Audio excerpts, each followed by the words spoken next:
folks, and welcome to another episode of Wednesday on Natalie's Sofa. So, two subjects I wanted to broach today. The first of which is going to be about the Pocket 3 little pocket gimbal camera that I've got and how to stabilise it, because if you've ever played a computer game where you're bobbing up and down because it's a first person, that's one problem that camera has, is the bobbing action. So we're going to have a look at the, I've got the name written down here, the Pocket 3 Pro case and the Micro Pro 3 fourth axis stabiliser, which stabilises the up and down movement. My Scottie makes things. So I'm going to have a little preview. I had play them today, and we'll go into that. And also something that came up, which I think is quite important to photographers who do wildlife, which is the ethics of bird photography. And although I would say I do think about it, I still think I've got a lot to learn.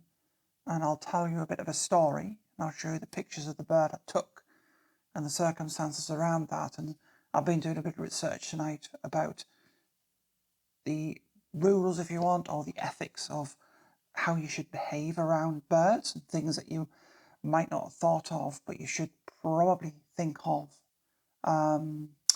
So we'll have a look at that as well. So first, before we do anything about the stabiliser, let's hand over to Natalie earlier, testing out this fourth axis gimbal. Hey folks, so welcome to Natalie on tour, away from the sofa.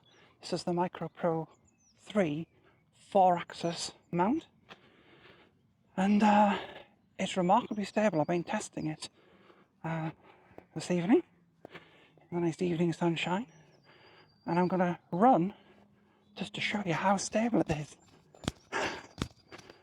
Now, I've only had an hour or two to practice with it, so there's work to be done yet, and it looks like it's wobbling up and down all over the place.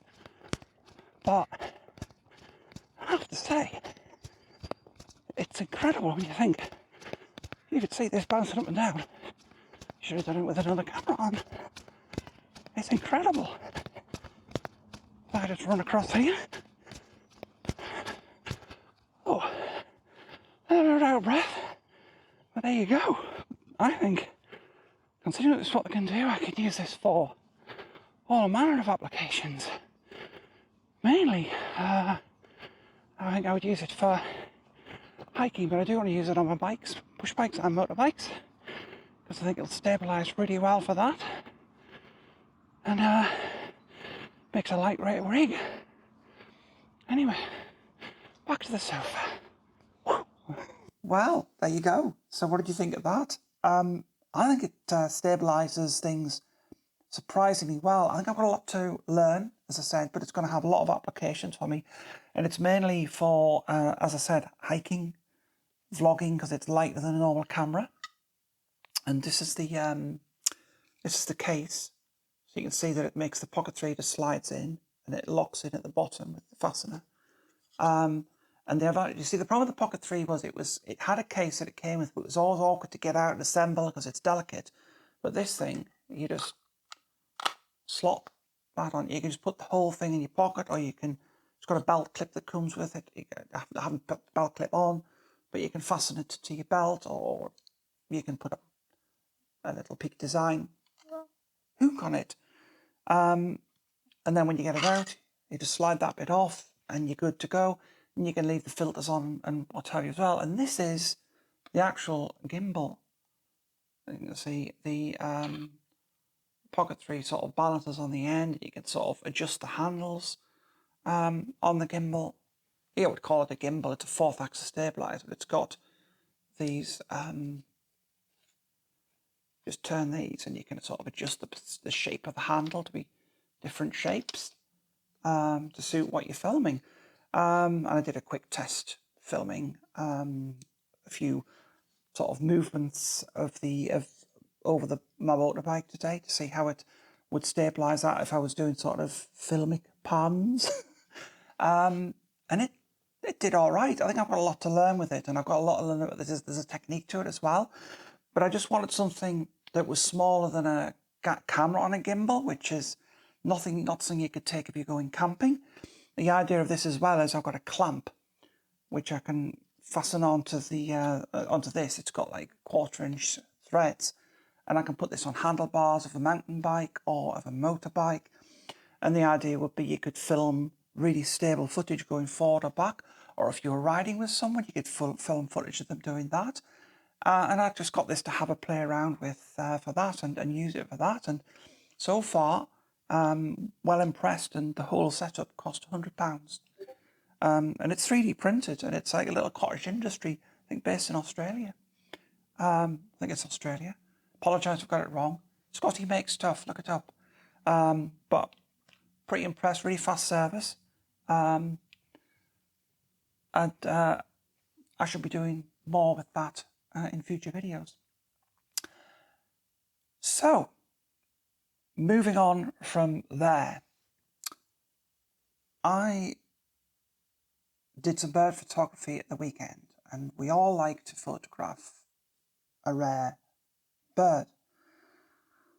And I think when I was reading about different types of bird photographers, I'm not going to go into the names because some of them can be quite derogatory. There's a lot of rivalry, I think, but I would say that, generally speaking, I just like to go for a walk, and if there's a bird, I'll photograph it. But sometimes if I get a tip that there's a rare bird, it's like, oh, I'd love to see what that species is like, what its colours are like. And I don't do it to collect a picture of the bird. I do it because I really enjoy watching birds' behaviour, and I like to listen to the calls they can make. And I'm generally interested in wildlife and nature. So that's why I sort of go to photograph the bird. And I enjoy photography, and I enjoy editing the bird and having a picture that I can look at so I can remember that bird and what it's like. And that's why I enjoy doing bird photography. But there is a sort of ethical side to it, or etiquette side to it, I think. And how you should sort of handle yourself. And it was sparked by, because obviously you take a picture, you post it on social media, share with other people. And I got some comments from, well, a lot of people, but it was on a more private forum that I'd shared it. And I got some comments from some very wise friends of mine who are much better wildlife photographers than I am and know far more about wildlife than I do. And I'm glad I was kind of doing the right thing. But, you know, it just sort of hit home. And then when I was out photographing the other day, I got to thinking, I think I'll talk about this, because I was photographing the great crested grebe, and it's the time when their humbugs, their little humbugs come out. They're called humbugs, they're babies, because they look like humbugs. They're sweet. It wasn't a great lighting, but I got a picture. And one of the pictures was mum on the nest. I do have a very long lens though, so I was a good 30 meters away, which when I've read online actually is about the right distance, but I'd never read, but I'd also made sure I'd stayed hidden. So that's an example of it. And as I walked back, I was watching families, and I did this as a kid too, throwing bread at the birds. And the ducks were gobbling the bread up because they don't know what it is. They just go, ooh, something, and they eat it. And really, because I don't know exactly what to feed that kind of bird, I would never feed that kind of bird. I have a bird feeder outside of my house for the sparrows and the robins and things, because they do eat seed, but they equally eat others. But you can't. What I didn't realize, I had no idea, and I was reading about this. One of the reasons why you shouldn't feed birds bread, apart from the fact that it's bad for them because it's a bread for humans, it's tended to have a lot of chemicals in it, is that it fills their stomach and they feel full, but they don't get any calorific value from it. And especially small birds eating bread, if they don't pick up calories quickly and they think they're full, they can run out of energy. So really, if you take advice from, if you buy your birds food from Pets at Home, or you know, somewhere like a wildlife sanctuary sells it, take advice before you get the right seeds and make sure that it's proper wild bird seeds that birds will actually eat and get value from. Don't just give them any old crap from your kitchen, because it might be a death sentence. And I didn't know this, and I'm glad I started reading about it, because it kind of horrified me almost. So, and don't necessarily take this as advice. Take this as advice to look things up, because I'm still learning myself. I'm just telling you this is a story, but to get you to think about when you do your bird photography. But I came across some steps on a wildlife sort of forum online when I was doing some research on this, and it was entitled "Avoid Causing Unnecessary Disturbance or Stress to Birds." And I picked up some key points from it here. And obviously, the first point, use a telephoto lens and maintain enough distance to allow your subject to behave naturally. It's a no-brainer. You need a long lens to do wildlife photography. If you have only a short lens, you may be limited to being in a bird hide where the birds land quite close to you. And like I say, when I took some pictures of this bird, I started to, at first, there was a great melee of photographers there with tripods, and the bird was like hopping around and disappearing and hopping around. And when I think back, its behaviour probably was because it was hopping up towards where there was some areas it hadn't foraged in, and then it was quickly hopping back and retreating behind the fence.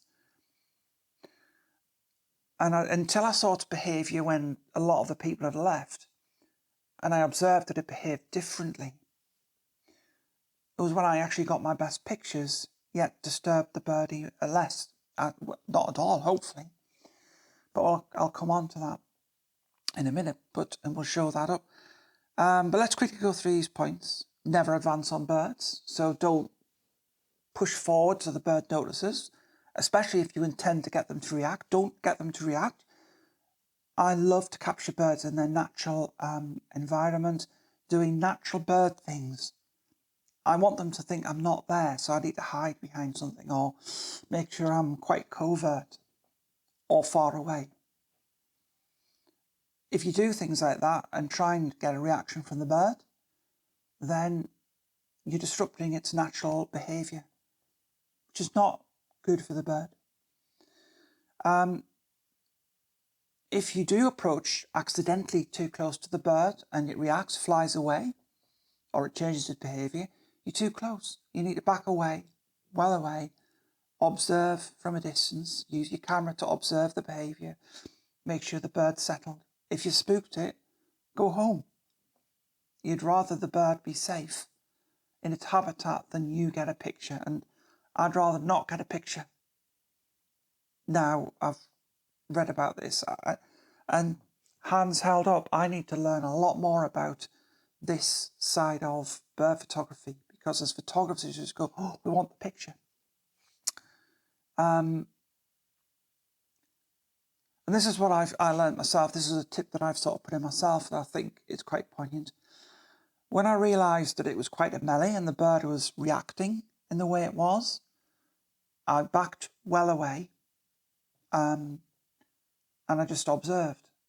I observed from a distance what the bird was doing, and eventually the bird got really bored. I did go forwards when I thought it was poignant to get a photograph of it. Now, ironically, I took a photograph of it and it shot off into the air, and everyone thought it had gone. So, thankfully, because it disappeared for 15 minutes, everybody left, and I stayed a bit because I was chatting to a few of the people who'd stayed. And then I heard it call, and I thought, well, I wasn't too familiar with the call of this bird, but when I listened to it subsequently, it was, I think, the call of the bird, and there wasn't many other birds around there at the time, and I could hear it, and I was saying, oh, I can hear it. So I was able to move around, just turning my head to try and pick up the direction, and just be in the general vicinity and use my lens to look around from a distance. Lo and behold, we spotted it in a garden nearby.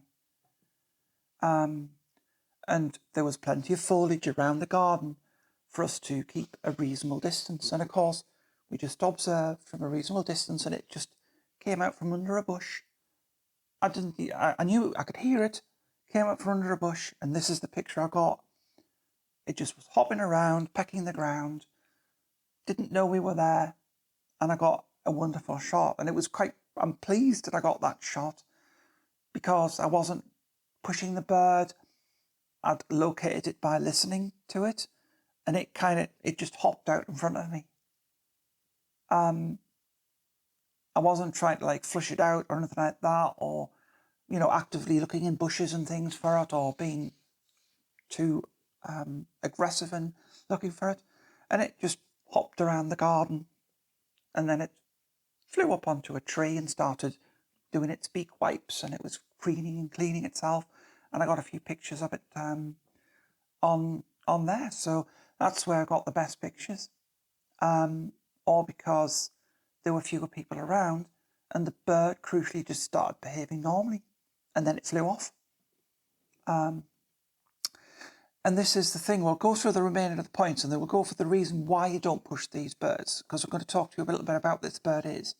So I'm sorry to ramble on. So before sharing locations with the bird, think about what you're doing. Do you want lots of people to go down? I was lucky. I picked up from somebody I knew that the bird was going to be there. Should I have done? Possibly in hindsight, no. Although I wouldn't have learned this lesson. So I'm glad it did happen that way. And the reason being is because this particular species, it's called a red-spotted bluethroat, very rare in the UK because it's a migrant bird. And the migrant birds have flown a long, long way. They land on the coast of, say, the UK, and they land to refuel. And the last thing they want is a big pile of photographers and bird spotters chasing them around too close, because these little tiny birds have to feed very, very efficiently, or they can die, and they're exhausted when they've flown over. They burn so many calories, and they have to find food, nutrient-rich food. And if they keep getting disturbed in their habitat and have to fly on, that could exhaust them. So we do have to be mindful of that. And again, we just go, oh, it's a rare migrant bird, but actually understand that migrant birds are very, very tired.